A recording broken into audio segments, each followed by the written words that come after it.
Noah Rodriguez was only 2 at the time, but he thinks about 9/11 as the day the Earth stood still, everyone watching as the Twin Towers burned.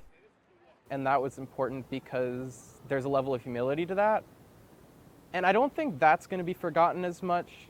But having lived through the political turmoil of the past 4 years and now COVID-19, this medical student says the attacks were just one of many catastrophic events. 9/11 was just another thing on a whole dumpster fire of things that have happened over our lifetimes. The attacks on the World Trade Center undoubtedly changed New York City. But for those who were children during 9/11 or born shortly thereafter, there's some ambivalence as the 20th anniversary approaches. I think most kids, they understand conceptually what happened and they can understand that it was a tragedy, but it's not the same thing as living through it. For 16-year-old New Yorker Sarah Malik, 9/11 is a secondhand experience, one told to her by her dad, who worked near the Twin Towers. That disconnect is common. I just think that many of them don't know. It's not that they know, but they don't care. This building in particular is where I lived. Joan Mastropolo of the 9/11 Tribute Museum says the events and their aftermath can become real for younger generations when they hear the stories of survivors.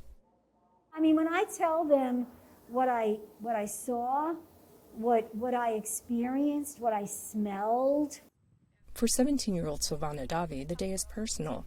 Her mother was supposed to be in the Twin Towers when the plane struck. If my mom did go, I wouldn't be here. Growing up in a New York suburb where many lost parents, the attack has been a backdrop to her life. She recently wrote a paper about it for her history class. I feel like it should never be forgotten, and the new generations that are coming in should learn about it as it is a part of our history. She's also raising money for a 9/11 related charity.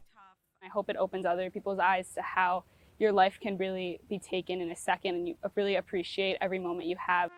As the country marks the 20th anniversary, future generations will define for themselves what 9/11 means to them.